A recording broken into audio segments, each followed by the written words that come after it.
Content note: this episode contains discussion of childhood trauma, domestic violence, alcoholism, and emotional abuse. Listener discretion is advised. Welcome, everyone, back to At the Root of It, and today we have something a little bit different. Yeah, welcome everyone. This is Jared again for the third time on the show, Hanisha. Thank you for having me here.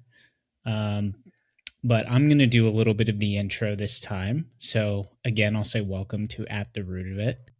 We're going to turn the table on Hanisha, so to speak, this time. And Hanisha is going to be here to talk about a topic that is near and dear for her, and that is resilience.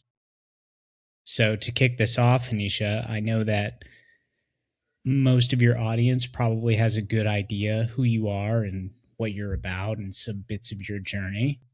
But could you maybe not so much introduce yourself, but maybe set the stage for us, frame how you want to talk about resilience, and maybe share something with the audience that they may not know to kind of get us started? That last part's going to be interesting. Well, so I would say that initially, when I was trying to come up with how I was going to frame this episode, I was struggling to find the right guest, which is why we're here flipping the tables today. I would say that my resilience is more shaped by life experience. It's not necessarily theory, although I'm sure there's some aspects of theory that we'll get around to. It's ultimately something that's helped me survive and succeed, but it's also something that served me at a very specific point in time, and I'm learning how to hold it differently now as an adult. And so I think it's less maybe about defining exactly what resilience is, but maybe more about understanding the cost and what the trade-offs are when you are resilient. Because it's not all positive. At the same time, there has been a tremendous value gain for me in having this attribute, but it also has its downfalls as well. So kind of vague, but I think that'll kind of give us a starting point as to like how I will approach it. And again, we'll kind of get into the life experiences that I mentioned. So let's dig in there. You talked about how resilience for you has been a way to survive, but also a way to grow. And so I imagine resilience has changed for you from, say, when you were younger to where you are now, that it's evolved as you've evolved. So maybe tell us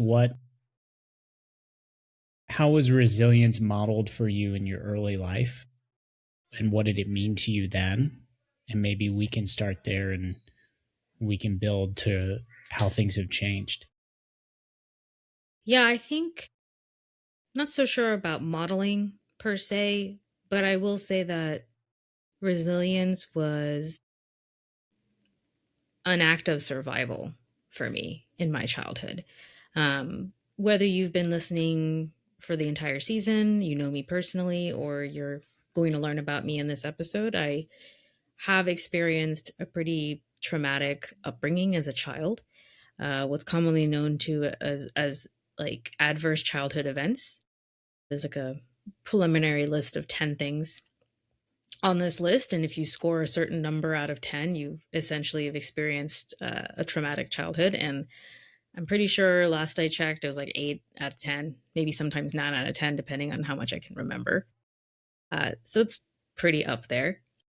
My parents, as I mentioned, are divorced, although the journey to get there, mostly from a cultural perspective and maybe other factors as well, didn't divorce for a long time. So myself and my younger sister, who's 4 years younger than me, were, I guess, audience members to the disintegration of a marriage between two people. They just also happened to be our parents. And it also meant that I didn't have a lot of stability growing up, whether that means stability from like a financial perspective, stability from having a rich resources of adult figures who could teach me about emotional regulation, teach me how to make decisions, right or wrong. You know, there was maybe some of that, and to be candid, I think huge parts of my childhood I don't remember. A lot of that's kind of, I when I moved here to California, I ultimately kind of disassociated from many of things in my past, and so I don't remember huge portions. But I know that there probably was periods of time. There are positive things, but of course, what stands out to me is the worst things, the ones that were really like imprintable. And unfortunately, there wasn't enough good things to outweigh the bad. So that is what I remember. So I want to caveat that because, it wasn't all bad, but with the hindsight of being an adult, now looking back, 20, 30 years, like there's a lot that sticks with me, and more of that stuff is the negative things. Looking at it from a position of survival meant that in order for me to move forward, sometimes even get to the next day, I needed to just put my head down and get through it. That was exactly what it was about. And it meant something as simple as, you know what, I'm just going to do my homework, because if I do my homework, I'll do well in school. If I do well in school, my dad won't be on my back about getting good grades.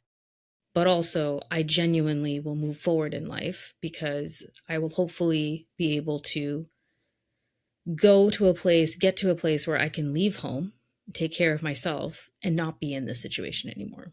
So it became a means to an end. So I will do the homework, I will get through what I need to get through, because it will enable me to have more control in my day to day. Because as a child, I have no control right now. That's a very tough environment and lesson to learn at such a young age, I imagine. Yeah, I mean, there's stuff I remember far back enough, but I'd say like I was 6 when I moved to the country. Probably can remember stuff as far back as 7, 8. Some of it was just arguments between my parents. Some of it was something simple like, oh, we couldn't afford a Furby when they were super popular, because they were sold out everywhere, but also genuinely, like, my parents could not afford to buy toys just like that. Um, but then it could also be something as simple as, oh, like, I have to take the same thing for lunch every single day because it's the most economic thing for my parents to provide me. Uh, and it was something that I kind of, I guess maybe at a young age, learned to disassociate pretty fast. I would get on the bus, go to school, and kind of turn into a different person once I got to school. I got to be maybe more of myself, arguably, because I could just ignore that there was stuff going on at home. Then I'd get back on the bus, go back home, and then I'd have to turn back into this version of me that had to live in constant survival mode. Because if I said or did the wrong thing or didn't do something, um, there would be consequences. And to be clear for listeners, for the most part, I would say those things were more like I experienced more verbal abuse than anything.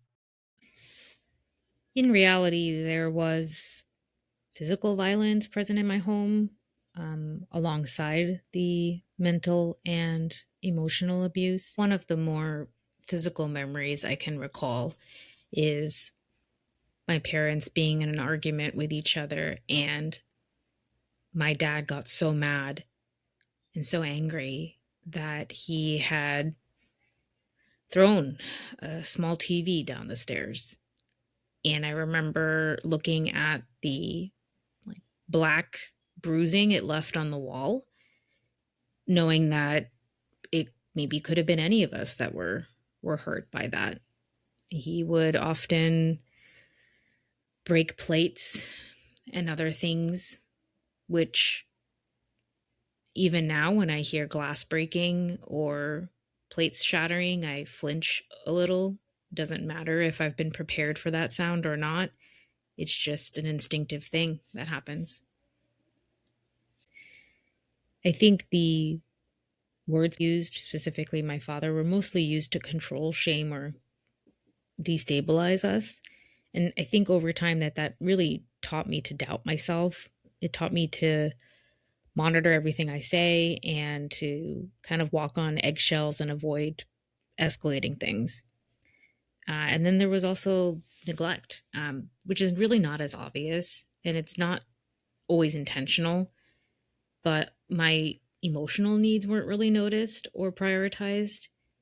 And I really learned at a early age that asking for help didn't necessarily mean I was going to be helped or helped in the way that I wanted to be.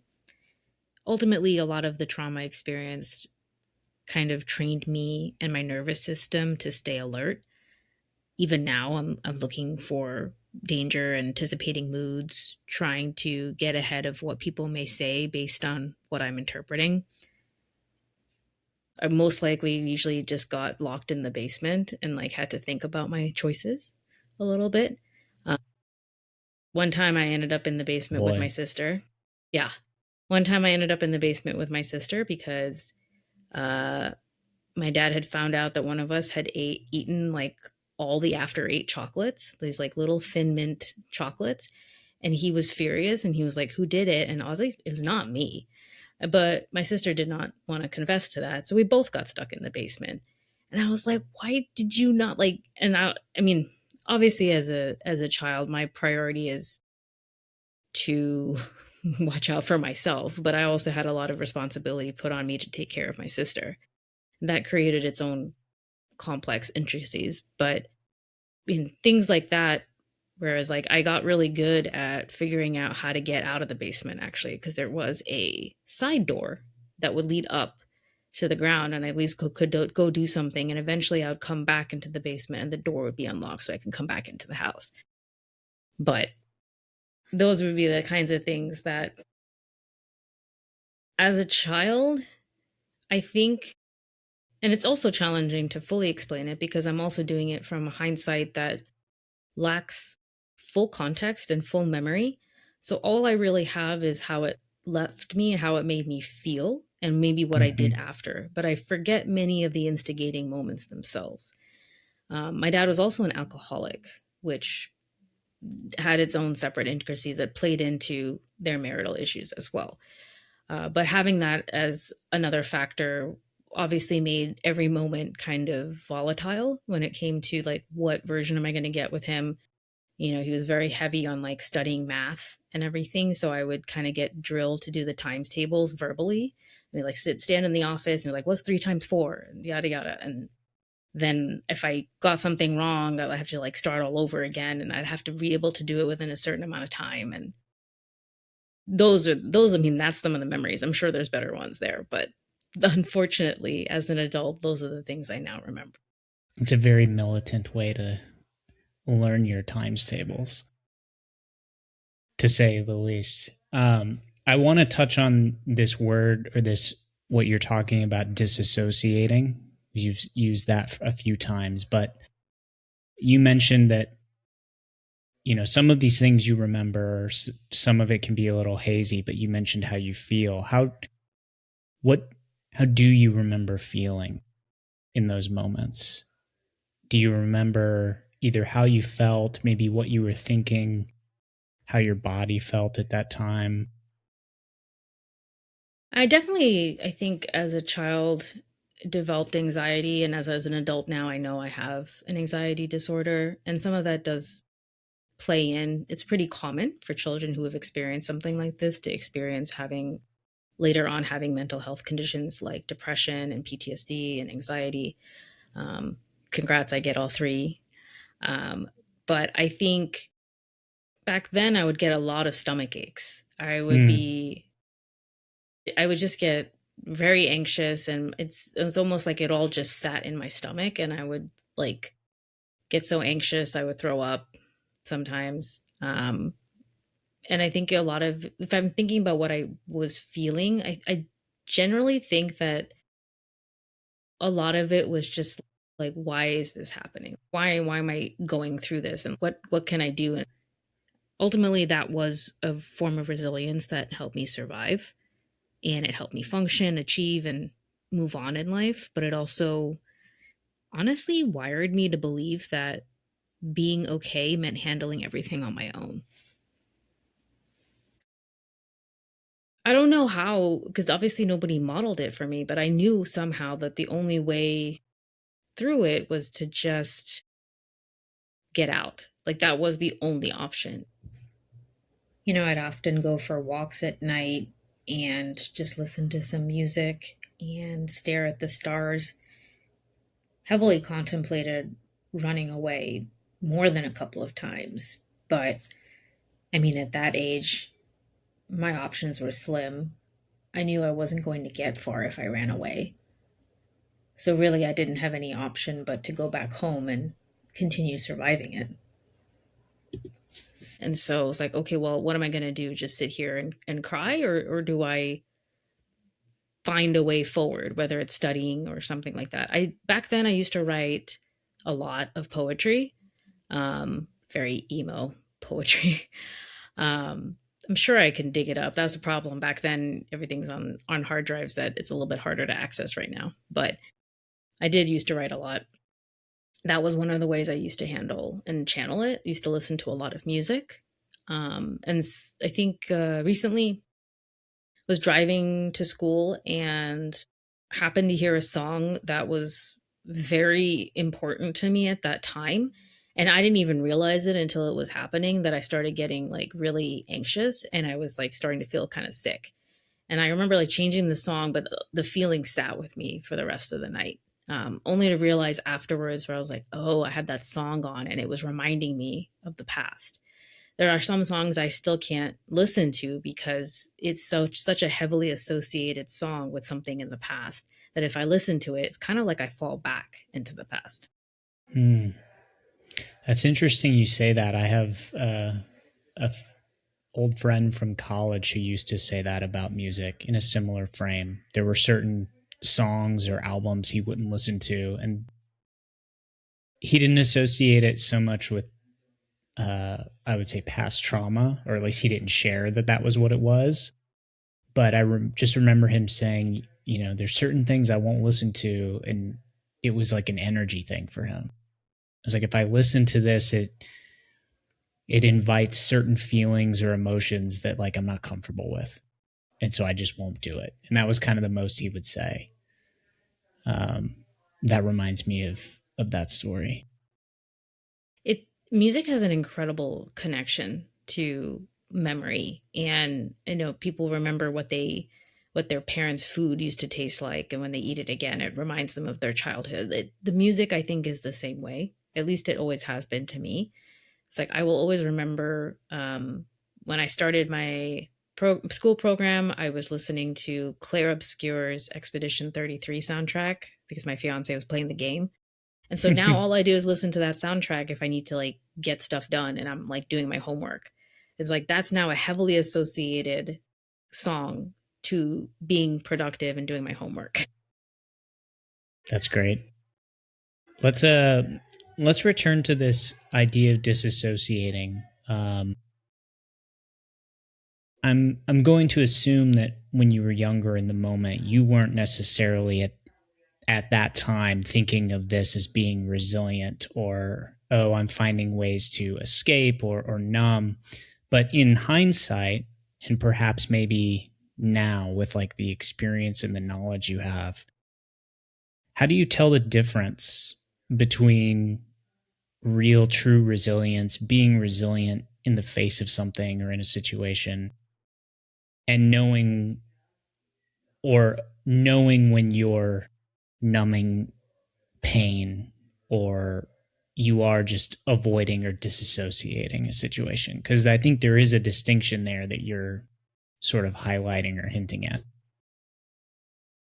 Yeah, and I think, I mean, to be fair, this is something I'm still kind of detangling because, it wasn't necessarily something I knew I was doing back then, but because it was a skill that I honed. It's still with me through adulthood, and now there's definitely times where I should be way more intentional about choosing resilience over disassociation.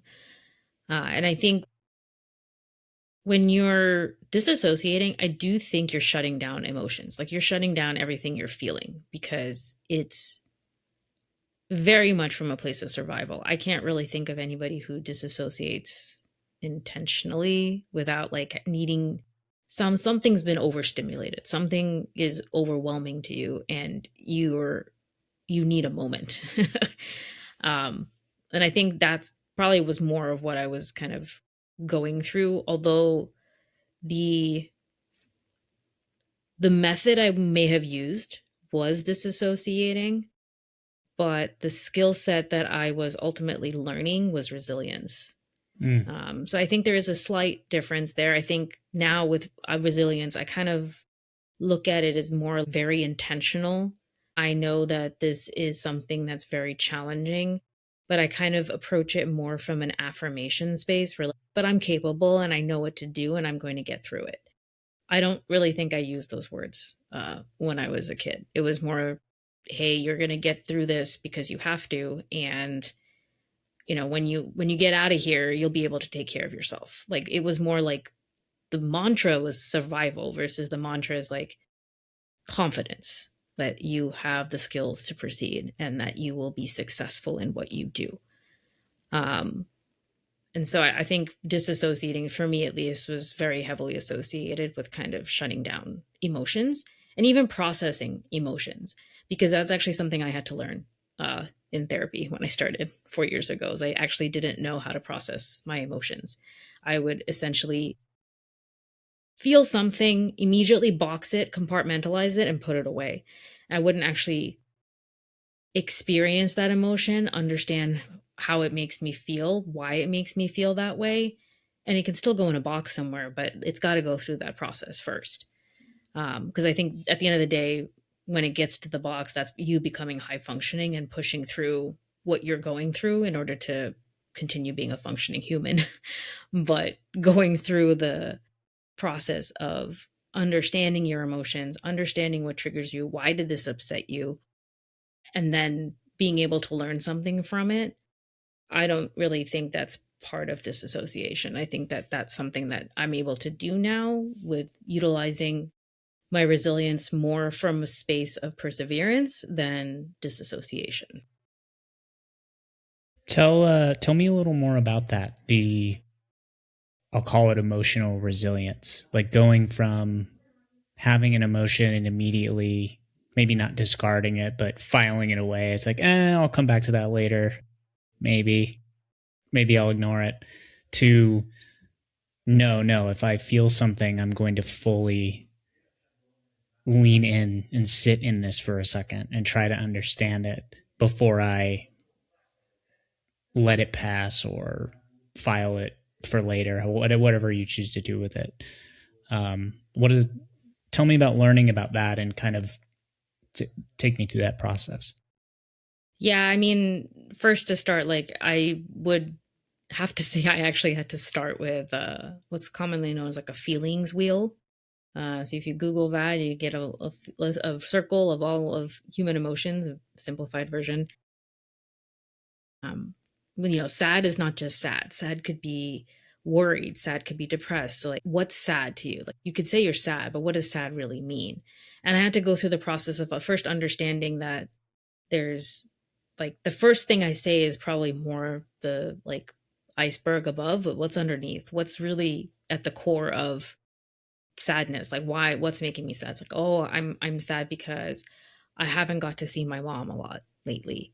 And I'm also worried about her health. And I'm also not sure when I can see her next. Like sadness is like there's all this other stuff underneath it. Whereas like I would just be like, ooh, I'm uncomfortable with this feeling.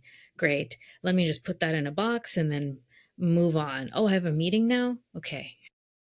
That would pretty much be the way that would flow. Um, Not that I still wouldn't go to the meeting, but I think I'm a lot more intentional. If I have to in a moment immediately box something and compartmentalize it, I will come back to it. And part of that is in my weekly therapy session with my therapist, I'll find all those boxes I put away and kind of go through and process them. Or if I have time outside of my session, I will do that. It's not about just putting them in the box and then they become the skeletons in the closet that you never look at. Because at the end of the day, for me, the more I can do that, the more regulated I feel. And if I feel regulated, I can approach my day to day with much more strength. And I have a very stressful job. Maybe less so now as a manager than I did when I was an individual contributor and I was actually doing program management work directly. But I would say that it still is a high stress functioning job. And if I'm not able to manage my stress effectively, it shows up in other ways. Like my body will tell me. That's how I know. And it means that I'm some things happen. I'm not processing it properly. And like even what happened with in the car listening to that song, like I had to go to school. Like I went to school and I did the thing, but then I got back home and I was like, okay, but why was I so upset listening to that song? And then I processed it. I was like, okay, that made me think of this one time. And okay, well, what am I going to do differently? It's like, well, maybe having certain songs, like choosing intentional time to listen to those songs so that I can process it in a controlled way instead of doing it in the middle of a randomized playlist while I am driving. So, not that I'm going to necessarily dismiss it entirely, but be a lot more intentional about reviewing it. I like that. It's you're not letting the emotions like dictate your actions in the moment, especially if it's like, oh well, I have class in 5 minutes, like I have to go do this thing, but you're giving them time to be felt and also examining them. And whereas a lot of people, myself included, will let your emotions sort of dictate the next few minutes to multiple hours of your day without truly examining, like, well, wait a second, like, why do I feel really jittery right now? Or like, what is it that's going on? And it can really change the course of, the rest of the day. Like if you are on edge and you don't know that you are on edge, and if you end up in a like very tense meeting, things are on edge, everyone's on edge, and you're also on edge, something's bound to happen. And I think having level headed, being level headed, approaching meetings level headed, approaching just like your work in a level headed manner is just a responsible thing to do. But if you're not aware that it's happening, this is where like having self awareness and understanding that you are feeling upset about something. And then once you are aware of your emotion, you are responsible for handling it. Again, like not knowing, it's not necessarily an absolution for it, but once you know, it is your responsibility to manage your reactions appropriately. Not necessarily school them completely, but you want to be fair and like considerate, especially in like a workplace environment too. Percent. So coming up kind of in your childhood, it sounds like even though you wouldn't have identified it as resilience in that moment, you were in some ways forced to learn that very early and sort of adapt kind of in just whatever way felt right for you at that age.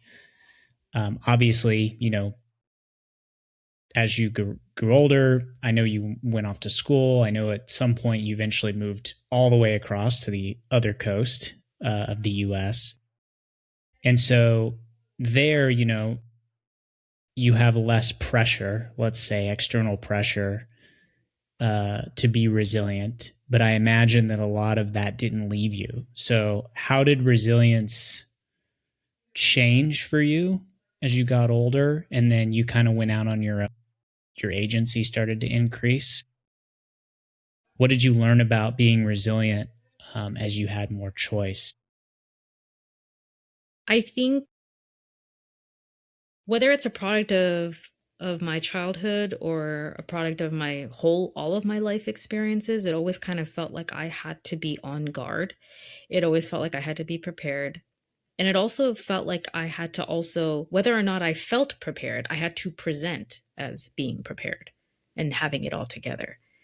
And that definitely still carried with me in my early career, in the sense that even if I didn't have the answers, I'd figure it out. And I mean, it's a great attribute to have, at least at a startup. Helps a lot in terms of people being willing to trust you. And that's definitely something that happened. I presented as organized. I presented as somebody who followed through, who was good at collaboration, good at communication, and it served me for a really, really long time.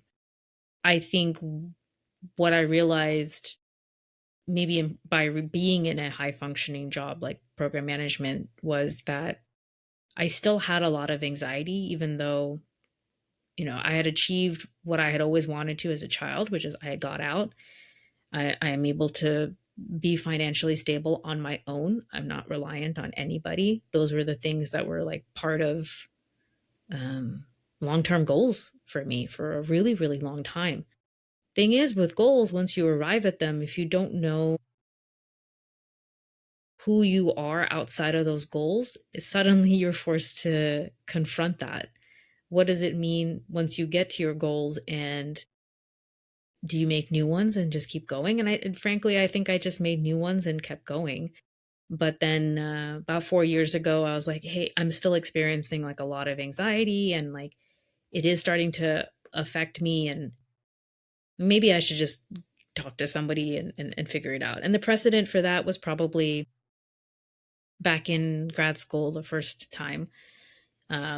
This is the one and only time that I ever, maybe, I don't know, say only. I'm pretty sure it was the one and only time I can vividly remember faltering and almost submitting to, I guess, the pitfalls of being a product of domestic abuse. Is I was in grad school. I wasn't doing too well, was not very motivated, very isolated from people, and I was having a lot of trouble sleeping. I had pretty bad insomnia, and a couple nights I remember just trying to go to sleep. I went to the couch, I went back to my room, and I still wasn't sleeping, and the sun came up, and I was like, great, now I really haven't slept the night.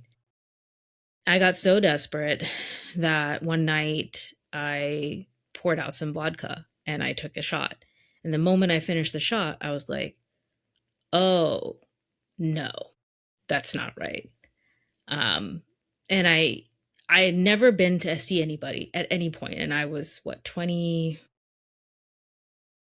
22, 23 at this time.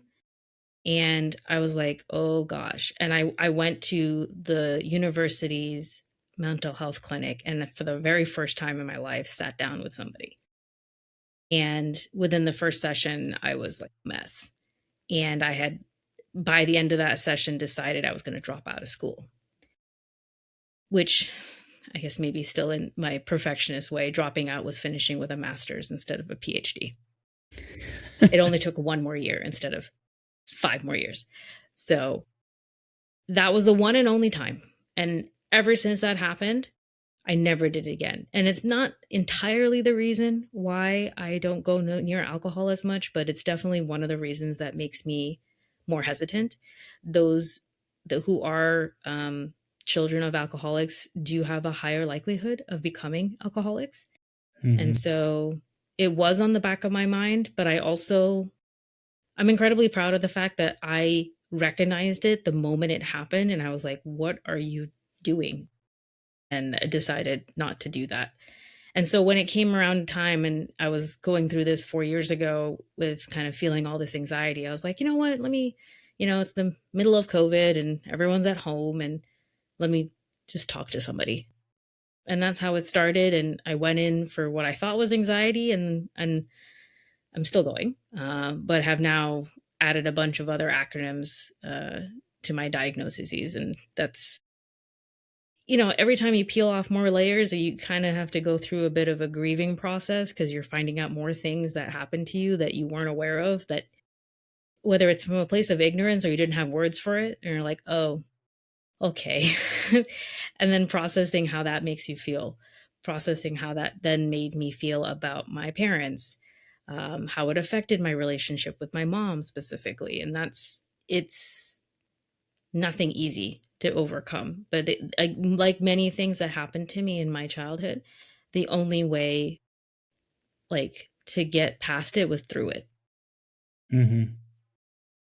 It's super powerful to me that you poured yourself a shot and took it, and something inside you said, what the hell am I doing? Because as small of an act as that is, not again, not to minimize, alcoholism or even alcohol use disorder, like that can go one of two ways. And looking back and hearing that, I'm like, wow, that's really powerful that you not only recognized it in the moment, but then you even took it a step further and you went to talk to somebody instead of five more shots or what. Yeah. And it would have been easy. But I remember once I did it, I was like, what the hell are you doing? And I immediately poured out the rest of the bottle down the drain. Uh, it's, I don't really know if there's a word for it. And I don't think it's easy for everyone to do. And I don't want to make it seem Mm-mm. like it was.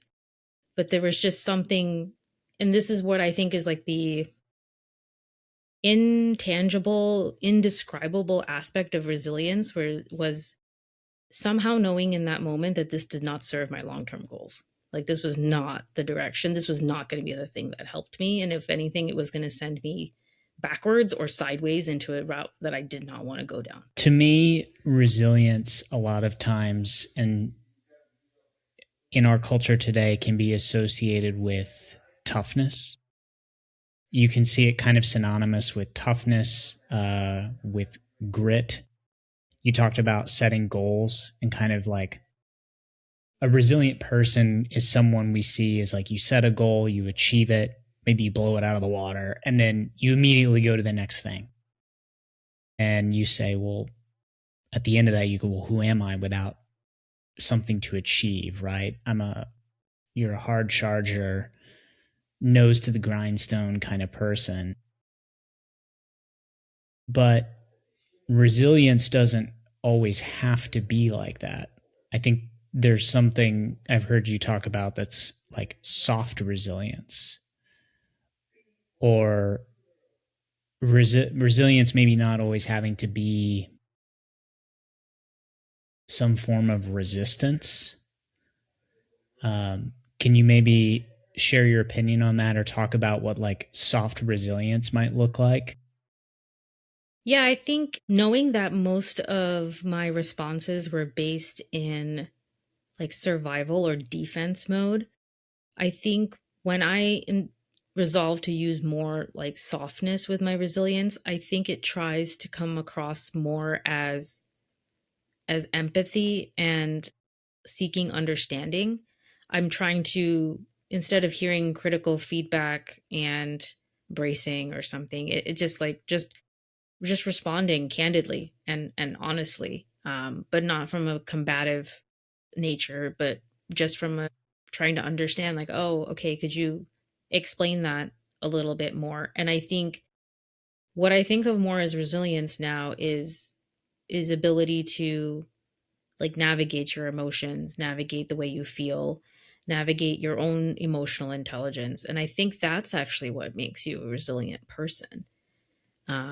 And it's not something I can say that that was what resilience was defined as a child for me. That was from a survival state. But as Mm-hmm. I mentioned, building the cause and effect connection, even though the means to get there wasn't quite right, like attaching the cause and effect, that was the idea and concept of building resilience in my mind. It's just now done from a more, hey, well, why is this person upset about what you said to them? Like, what do you mean? Why do you think that is? I find a lot more interest in trying to understand perspectives instead of trying to focus on just like surviving. We can all just kind of get through our day to day job, but I think for me, it's more about caring intentionally and caring with some degree of empathy. And I think that can exist like side by side with being a resilient person, because it ultimately prepares you for the kinds of things that'll come your way. It's not going to give you financial security, but it will let you handle the situation where you're not financially secure in the most efficient way possible. So I was financially insecure many, many years of my life. And now that I'm financially secure, it doesn't necessarily 100% change things. I'm still very responsible with my money, but it also means that I understand others' perspectives too. Like if you're struggling and you're having challenges with, paying rent or something, it's like, I get it. Like, that must be really hard. Like, I can understand you. That's how I think resilience comes across as softness is, and it's not like a um, soft skill, even. I think it really presents itself as an incredibly nuanced skill that I honestly, I mean, we say like the other synonyms for it is like grit, which is an interesting one because I was looking up the definition of how grit is traditionally reported, especially by the person who coined it, and it says perseverance to long-term goals. That's definitely it. I don't know if I can say I thought in the moment I was doing that. Having that softness is how I'm able to present my resilience now as an adult without it being from a space of survival, because that doesn't serve me anymore. Yeah, I can see how grittiness and almost just, let's call it like a passive endurance. You can withstand pain, or dare I say, you can withstand trauma or abuse. These things, in certain contexts, can feel almost like selfish pursuits.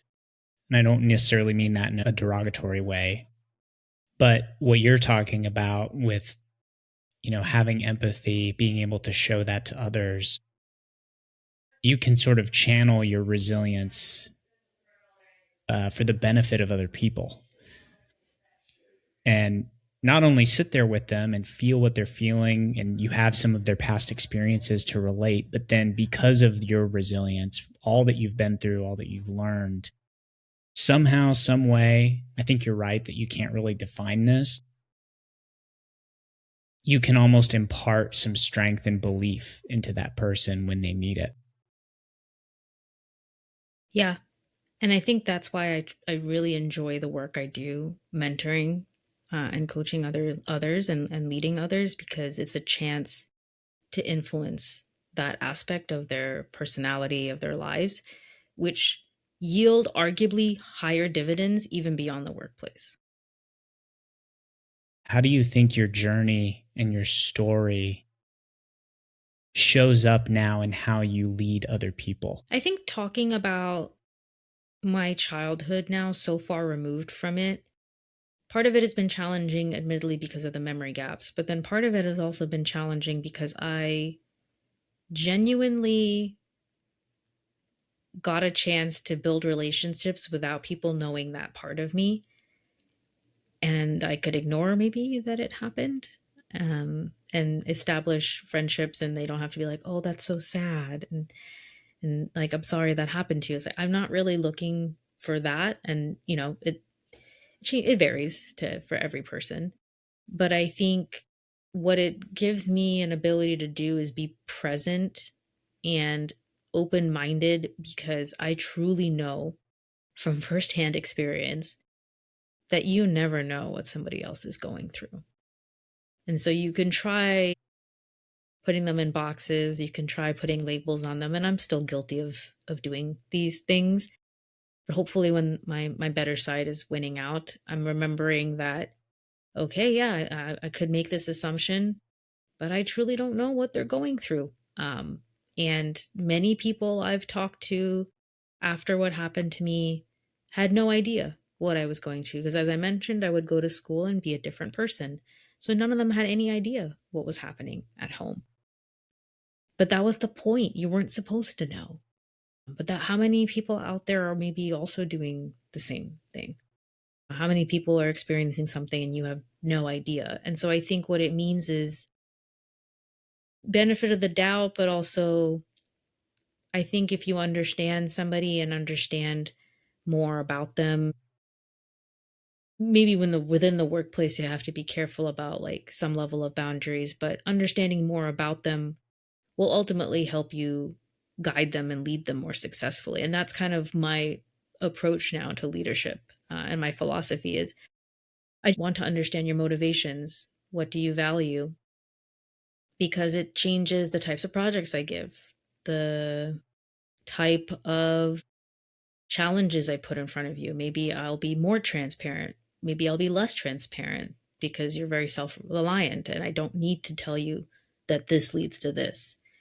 I think it has made me very adaptable too. I'm more able to flex, I think, because of knowing that some, at least in my experience, my life experience led to a very specific presentation of skills. And it helps me to maybe identify talent in other people because I can see some of my same attributes in them. Like if they're also able to execute well under pressure, it's like, I'm sure there's a story there. And if I get to know them more, I'd love to know. But I also know I'm going to be able to rely on them because they're exhibiting a skill set that, again, there's some definitions for resilience, but believe it or not, I couldn't find a whole lot of synonyms because it is just one of those words that could mean a lot of things to different people. Yeah, and I imagine that people, as you present it differently too. It's like what being resilient to me might mean is different than you, and is different depending on the experiences you're put through. I mean, you went through a lot of very severe traumas and trials, especially at a young age. I can't say that I had things that were very similar. So when I'm challenged, I can only imagine that how I process it or how I deal with it is just different because I'm informed in a different way. Maybe what's a superpower to say for you that you've been through all of this is you can immediately recognize that there's a story or there's some experiences behind the people you work with or the people you're leading, what they're going through, why they show up in a certain way. You're always looking a little bit under the surface versus just sort of taking what you get. And I think that makes you very unique, not just at work. I can say that because we work together, but I think that makes you unique, as a friend as well. Yeah, I think I had mentioned one of the griefs that I had to process in going to therapy was the grief of understanding that these things had even happened and that I'm not in a place of ignorance anymore, that there are words attached, like that domestic violence doesn't just have to be physical, it can be neglect and emotional abuse. And I was like, okay, well, yeah, I did experience that. And so having these words and clinical definitions, like, okay, it's a lot, it's heavy. And I think for a period of time, I was like, well, shit, like, is that the only way I got to be who I am today? And does that mean that I had to go through those things in order to be this person? Because that's kind of shitty. Uh, and I think my therapist, to her credit, gave me the right thing to think about, where she basically told me that there's a decent chance I was always this person. I just got to be to this person faster than most people would have because of what I went through. I had to harness my resilience at an incredibly young age because of the experiences I was going through, but it was probably already there. And again, this goes into the larger question that I still don't think scientists have fully answered about nature versus nurture. But I think it's just one of those things where it comforts me to know that I had this predisposition. And yeah, it's shitty that it activated earlier in life, but it's also served me tremendously as an adult, that I probably would be maybe 10 to 20 years off that development path and not have these skills for another 10 to 20 years if I hadn't gone through that. I don't think there's ever a moment you can justify abuse and like trauma, but I I think every person who experiences it has to process for themselves like how to live with it and how to move forward, and that for me is how I found my balance. I got incredibly fortunate and lucky that as a child, with all the other things going on, I had a very small group of people, specifically one friend and her family, that were the only examples I had as a child that there can be a functioning family, that you can have a healthy dynamic between husband and wife, and that my situation is not normal. Because what it taught me is that it's possible to move on in life and to not have to experience this anymore. If I hadn't had that friend and if I hadn't been exposed to her family, I may never have had another perspective that it is better and it could be better. And things may have been drastically different. Also may have evolved into a different person. You think about like the multiverse, and like there was probably variants of me somewhere in the multiverse that did become an alcoholic, or there could have been many different paths. I don't think that just because I ended up on this path that this was the only way to become who I am, but I am at peace with the fact that I have a skill set that's unique. And my goal moving forward now is how can I foster and encourage this skill set in others without them having to go through some of these experiences? Because I do think there is a way to do that. And I think that ties back to what I was saying about building individual emotional intelligence. I think that's how you experience and grow resilience without the long way around like I did. Yeah, without the crucible Yeah. that you unfortunately had to go through. I like what your therapist said. I think it sounds like you have a very good therapist. She's amazing. Yeah. Shout out. Shout out. She specializes in intergenerational trauma. And, she's a Vietnamese first generation immigrant. And it's been incredibly important to our journey as client and therapist to be able to process what it means for me to be the eldest daughter of immigrants, to have grown up the way I did, experience what I did, and as adult now have to process all of that. Um, yeah, she's amazing.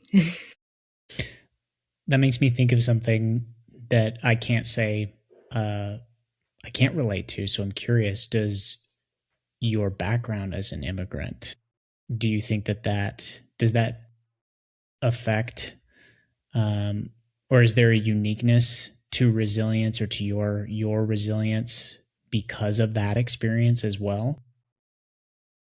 I think so, although I will caveat that by saying that with everything that I did experience as a child, I was incredibly privileged in the sense that um, my parents brought me here to the US, and I was able to get a quality education, have access, and truly get a chance to acquire the American dream. I don't necessarily know if that's always the case. It can be very challenging as well. I think that being an immigrant, like being other in a place which is obviously not yours, I think it creates a certain level of vigilance and being prepared and waiting for like the next shoe to drop. And I think that is something all immigrants do understand very Mm-hmm. acutely. And I think it forces a level of adaptability in your day to day. Be willing to adjust, be willing to be flexible, because, kind of tying together with what I talked to about with Rolando in my last episode, it's like you have to be willing to hustle, to be flexible, to achieve the American dream. And I think that is something immigrants will probably resonate with. So I think I do tend to see this show up a little bit more, like meaning resilience with other immigrants as well, because of the nature of having to be adaptable, having to be in a state of vigilance and be prepared essentially to um, pivot and adapt to different situations in different ways. And most of them, obviously, will, as being immigrants, will also have some degree of financial insecurity. And that I think also does, unfortunately, factor in as well into building resilience. 100%. And the the language barrier sometimes, I have to imagine, plays into it too. The language barrier is really interesting. I am very fortunate. I come from the UK, so both my parents speak English. My therapist, her parents are Vietnamese and they don't speak English, and she was the translator for her family for a very long time. So in that sense, and I do know other friends who are translators for their parents. It also forces you to grow up as a child and handle things that you shouldn't have to do. You should be playing and having fun and, you know, growing and making friends and learning social skills, but instead you're learning how to do taxes in a different language. It's unfortunate. And I think, What's a Form 1040? I mean, do adults, do I even know? I mean, to be fair. So I think the language barrier is definitely part of that. I mean, there was many times where I'd bring home report cards, or I think I saw it on a reel on Instagram the other day about the FAFSA. It's like, that you were a child of immigrants if you had to fill out the FAFSA and you had to fill it out for your parents because they didn't know what to do with the form. I was like, oh yeah, I just felt that pretty acutely. Immigrants are the most resilient when it comes to bureaucracy. It is true. I could agree with that. Yeah, you have to work through it and sit through it. And in a country that's founded by immigrants, it's still very much the case. I've heard you talk about this in other episodes, and you did sort of mention this early on when you were talking a little bit more through your childhood story. But you, as part of being sort of forced to grow up, probably a little earlier than you would have wanted, you took care of and perhaps in some ways parented and protected your younger sister. Um, can you maybe talk a little bit about that relationship and what having to sort of be the adult in the room a lot of the time, how that shaped resilience for you? Yeah, I think my relationship with my sister, even right now, is pretty complicated. Some of that ties together from when we were kids. She was very much daddy's girl, and before she understood or knew what was going on, it was harder for me to handle because I was starting to see through the cracks. I was starting to understand more as an older child, and I was like, "This is not right." She, for her ignorance as a child should be, wasn't willing to accept that our dad was like this. And so it was harder for me to find a way to relate to her because she had a fundamentally different view on reality than I did in that moment. And my parents also, my dad more so, kind of had us compete with each other. And when you have siblings who are 4 years apart, it's kind of on the edge of like what is able to be fostered into a closer relationship. When you kind of exceed 4 to 5 years, typically what I've heard from my therapist, it's a little harder for siblings to kind of create bonds. My brother, my brother and I are 5 years apart. Okay. And So you have a good relationship with him or okay relationship? yeah, not to sidechain that too much, but I can relate to that bit of it because my mom has expressed, and I understand where she comes from, that like she wants my brother and I to be very close. And it's hard for me to tell her that like we are, but then there's a part of it that's like, but we're not because we just, we're different generations almost. Yeah. So like I have nothing but love for my brother, but we also are very much not the same people. And so he's in a certain phase of his life, and it is what it is, and then I'm in one of mine. And so it's always been hard to marry those things. And I think when it's already at that point and then you're putting competition with each other, it makes it even harder to grow together as siblings. And so parents are incredibly responsible for growing relationships between siblings and making sure that they foster that from a young age. And so my sister and I kind of diverged at a young age, and it's not really something that ever kind of came back. So my relationship with her now is complicated. It's a work in progress. We did 10 months of family therapy together, and it kind of ended because she needed to go and do her own work in individual therapy. And there's not really any timeline for these things. Like, we'll deal with it eventually, but it's definitely awkward. It's not easy. It's, you know, she herself wants that close relationship, and now I think understands that we didn't get a chance to develop that, and that's not something you can even do overnight now at this point. But it is, I guess, in the old Facebook vernacular, it's complicated. Um, but I think from a point of when I was caring for her in the capacity as a child, um, I've mentioned a couple stories. One of the stories that I haven't mentioned yet was I remember one night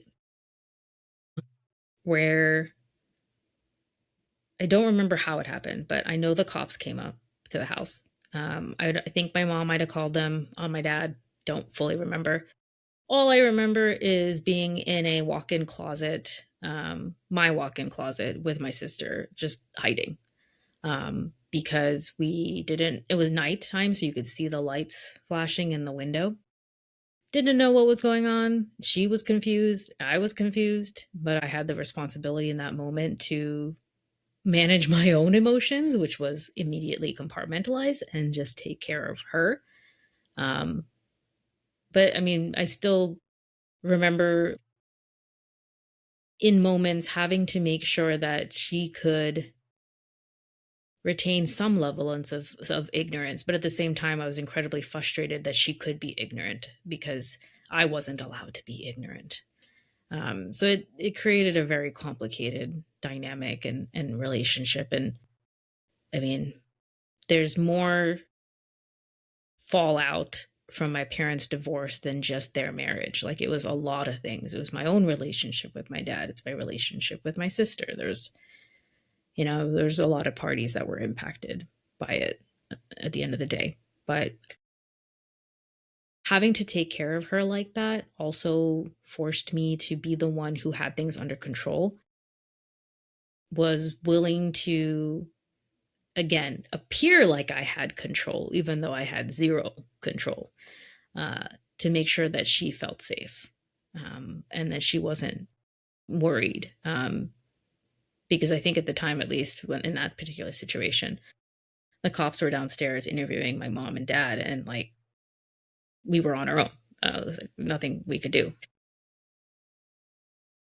Looking back on it, it's also tied into why it's so complicated between us, because I had to play a specific part that I'm still going through and still processing. And yeah, it just grew apart. And that's another thing to grieve, is that we didn't get to have maybe a sibling relationship we could have had. You mentioned at the top of the show that you talked a little bit about the costs of resilience. Mm. And it sounds to me in a lot of these stories like you've demonstrated there is a huge cost, at least for you, for your resilience and for the lessons that you learned. And at the same time, I think maybe to allude what your therapist said earlier is like you've also gained a lot from these experiences. I just sitting here talking to you, listening to these stories, it's like that's what I'm thinking in my head is there's a massive cost to a lot of what you've learned and who you've become. But at the same time, there's been, I hate to say good, but like there's been you've also grown. You've come a long way from that too. I mean, the cost was buried for a long time, candidly, because I didn't really know what happened. I mean, I knew the words, like, yeah, my parents are divorced, my dad was an alcoholic, but I didn't know what that meant.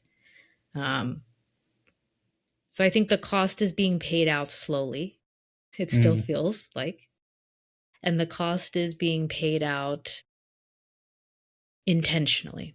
I mm, think before, because it's a combination of disassociating and compartmentalizing, it was something I put away, and now here comes the cost. But the cost is now at least 4 years so far of therapy. More, I'm sure, still to come because it's not something you can fix. It's something you just learn to work around and live with and make peace with. Um, so the cost is slow and it's delayed. But I think the beautiful thing is that two things can be true at the same time. It can have been incredibly costly to me. Um, those who experience adverse childhood effect events, ACEs, do tend to have a lot of, as I mentioned, health conditions, comorbidities, as well as just generally like developmental impacts on their brain. And it may shorten my lifespan. I don't know. Um, let's hope not. let's hope not. Let's hope not. But I do think that that can have been the cost, but at the same time, it's I don't know. I kind of don't think it's appropriate to think of it as like silver lining, but it is. There, two things can be true at the same time. I could have experienced a cost, and I also gained valuable skills and qualities from those experiences that I kind of view now more than anything, because those could be self serving. I could have and still could do things that are just serving me with those skills. But my intention, especially over the last year of school and understanding what drives me, what motivates me, really my intention with those skills is to foster some of them in other people in ways that are organic and meaningful and really drive to what motivates people, what they value, and helping them understand how to harness that, because I think knowing yourself a little bit more can make you more effective in pursuing what you want out of life, because it'll allow you to handle situations where you don't get what you want better, or even know what you want. Because I think for even my first couple years out here in California, I was just like, I'm in California, I'm gonna have fun, I don't have to worry about what's next. And then I got tired of doing customer service tickets and started getting irritable, and that was not good. You mean you don't like swapping keyboards? Swapping keyboards or filling up the vending machine of peripherals, which thank God we don't do anymore. We just triggered all of the IT team. Probably. Um, but I didn't think about what was next for a long time. And then when I started thinking about it, came to realize that, hey, I don't really know myself very well. I don't actually know what do I like, what drives me, what motivates me as a person. How have my values changed since I was a child, where you could argue I didn't really have time to think about values. As an adult now who's healing, who's aware that my number one value is integrity. I highly value integrity above all. And what does it mean? How am I motivated? I'm as a program manager, I loved achieving projects. That was a source of motivation for me. But now I'm in my leadership era and I do enjoy mentoring and coaching. So that's more in the power and influence area.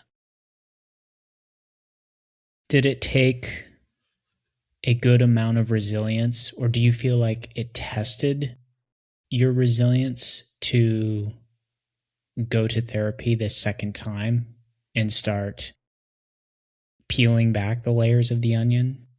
Like going back and in Yeah. some ways reliving these things that you may have forgotten about or suppressed so much that now they've come back to life. And so you have to rechannel that resilience because you have to face this again. I think the initial starting point, as I mentioned, wasn't to do that. So when I eventually got there and started having to go through it, I think it was a bit of an existential crisis, honestly. And at that particular time, there was a lot going on at work as well. I was in the middle of a massive global project that affected every single employee in the company. I was also experiencing a horrible situation in our apartment with our next door neighbors. And that was happening on the cusp of then getting more into my past and realizing that I have PTSD and moving then to get away from those neighbors. There couldn't have been a worse time. But I look back on it, and I mean, that was only 3 years ago, and I somehow got through it. And that's the resilience. I was like, well, I'm That's just what you gonna. do. That's what You I get do. That's yeah. my bread and butter. You give me something that seems incredibly challenging, and it just seems like cool. Like, let me jump over that hurdle. Like, it doesn't phase me as much as it used to. Instead of approaching it from, hey, this is a really like stressful scenario, like what are we going to do? Like, my anxiety used to drive me a lot for a huge portion of time, and now I've understood through work with my therapist how to properly care for myself so that that anxiety doesn't take over. And now I can arguably execute at an even higher caliber than I already was before, even with anxiety. So it's almost like the more I go through this process, the more I go and uncover these things in therapy, I'm kind of unlocking my next evolution. I might have started as like a you know Charmander, and maybe I'm in my Charizard phase now, and I'm coming out of Charmeleon. I don't know. Maybe there's a mega evolution across the way next. I don't know. And I think Season that's two, prob season two, everyone. Mega evolutions. mega evolutions. I think that's it was daunting to kind of start that, but because it happened in the middle of the process, I kind of didn't have a choice. I was like, oh, okay, well, I came for anxiety, but we're going to go do all these other things now too. And I've had to navigate following my therapist through different vendors that she went through. One point in time, she was out of network, and I coughed it up. I coughed up that money every single week for out of pocket for being out of network because it was worth it, because continuity of care is incredibly important, especially with long-term care like this. She's back in network now, which is great, but it was something I was willing to do. And even when I last did therapy, that one, I think maybe there was one more session I did in grad school, before. There was only 2 sessions, and it was enough for me to be like, okay, I know what I'm doing. This was kind of really understanding that there are words and phrases and concepts and diagnoses that are explain my patterns and explain my behaviors, and being like, oh, okay. Part of the reason of the ongoing work has also been, yeah, when I started that, it was for myself, but I also adapted and changed as a person. And then it impacted my relationships. And if my relationships don't grow with me, then I've outgrown them. And so even in the last 4 years, some of my relationships have had to change. My relationship with my fiance has had to change. I've lost some friends along the way, because I'm in a space now where this type of work, emotional intelligence work, which is the whole reason we're here even talking today, this is the stuff that I really care about the most. And if there are individuals that, were part of my life that maybe that didn't quite resonate with them, or maybe had patterns and behaviors that were even triggering for me to see them exhibit, then, the friendship kind of drew its course naturally. And I think that's probably one of the saddest things about adulthood that nobody talks about, especially when you're in your 30s, is that you start losing friends. And it's not like, oh, and back it was in high school, it's like, I'm not your friend anymore. And like, it was like a big, very clear, distinct thing. It's more subtle. It's more like you just kind of stop talking to them or reaching out. And it's kind of sad. It's not this like instantaneous thing. It's a long drawn out thing. And so I think processing that and having a space every week that I can go through what's been happening. As I've moved into leadership, I experienced new challenges in leadership and worked on them with her, um, and found different aspects, new things to learn every single day. I mean, going for 4 years it's over 1,000 days. I am still learning new things. Man, 1,000 days. That's crazy. Yeah, When you at least, frame it in right? that 365. perspective. Yeah. Yeah. Well, as we bring this to a close, I will ask you the proverbial question. But before I do so, because this is also the last episode, Hmm. I feel I should also ask you, both in the context of resilience and this episode, but even throughout the whole season and all the topics that you've discussed with everyone, is there anything for your audience you want to share as far as takeaways, um, maybe some actions? And the answer could be no. There could be nothing off the top of your head. I know I'm sort of putting you on the spot with this. Um, but is there anything sort of as you reflect right now on this season that you kind of want to say sort of in conclusion? Yeah, I think, and I do want to do a more comprehensive write up on my reflections of having produced the entire season. But I think for those who have been listening, especially if you've been listening from the first episode, you have probably seen or heard some very interconnected thoughts between these episodes. And I'm hoping that that is resonating, but it's definitely intentional to make sure I'm kind of sharing some of my thought process and approach in the ways that I've learned from my therapist, and then in the ways that have been effective for me. Of course, every single story is told in shades of gray. I'm probably missing something. If you talk to my sister, you can hear something entirely different. And for many of our guests, it probably could be said the same way. Like what you think of growth may not be the same thing as what Rolando thought of growth. And I think what I've always aspired to do with this show and this season, and specifically as being the launch season, is advocate that different perspectives are often more similar to yours than you realize. And that even if they're not, hopefully there's some understanding gained as to why somebody may have a certain perspective on something. And I think that's the overarching goal that I've been trying to serve with the podcast, is building emotional intelligence through real conversations and trying to give different people, different perspectives, different topics a fair amount of time to breathe. At the same time, I think there's also been, various like feedbacks, and I think for those who have been listening, if you know me personally, reach out, but also you can do it on a LinkedIn post. I would always love to know and understand what resonated the most. It's very hard as a content creator to get that feedback. And I think to plan a really good second season, which I hope to do in the fall, I would really like to understand which episodes resonated well, why they resonated well. And I think one of the things I'm planning on doing when I eventually post a season wrap up, maybe later in February, is what is something you learned in these 10 episodes? I would genuinely love to hear like direct quotes, like, what did you learn? Like, hey, I learned two things can be true at once. Fantastic. Do you know how much that's going to change your life? That's amazing. So well said. I will also add, thank you, one, for letting me sit here and grill you on this topic, but also thank you for sharing all of these stories. I'll confess, or I'll fourth wall it a little bit, that like I talk to you a lot, both because we're friends and we're coworkers.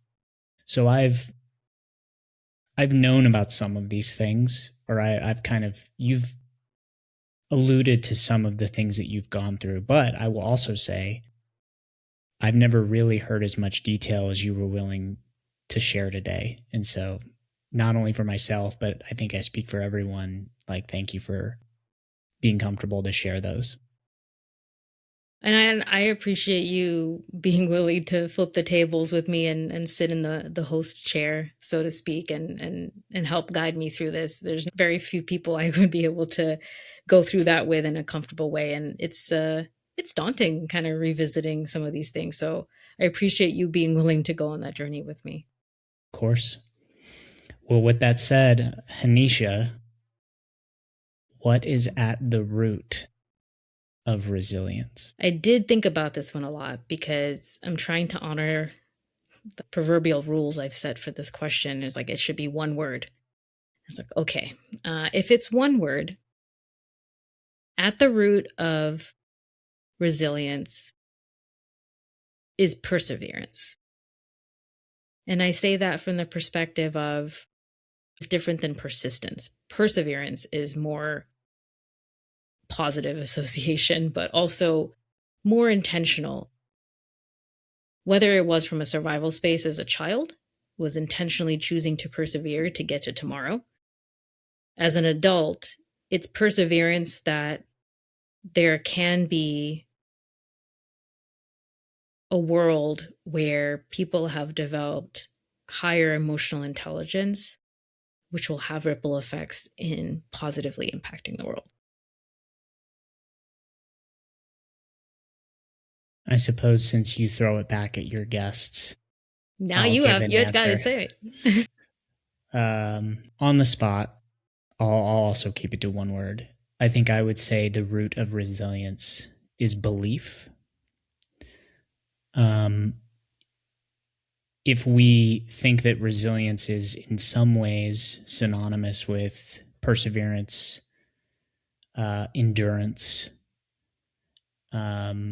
if we think of it as the tree with very deep roots that is only bent in the storm, it's very hard to be that person, to be that tree without some level of self-belief. And that can be believing in a higher power for a lot of people. It can be not that as well. It doesn't have to necessarily be a spiritual thing. But I think humans have an incredible capacity to withstand and to endure. And those that seem inhuman in their ability to do so typically have some deep-seated belief either in themselves or in something that keeps them moving forward.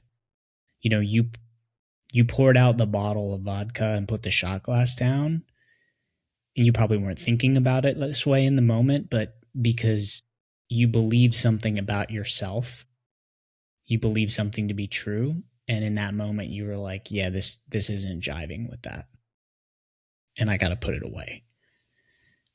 And I think that's so powerful for you, and also just to hear is if you're going through something, man, whatever it is, it's like look for that thing deep inside that keeps you going, and don't worry about whether or not it's the right thing or what other people might think of your reason. It's like, no, it's got to be something that resonates with you.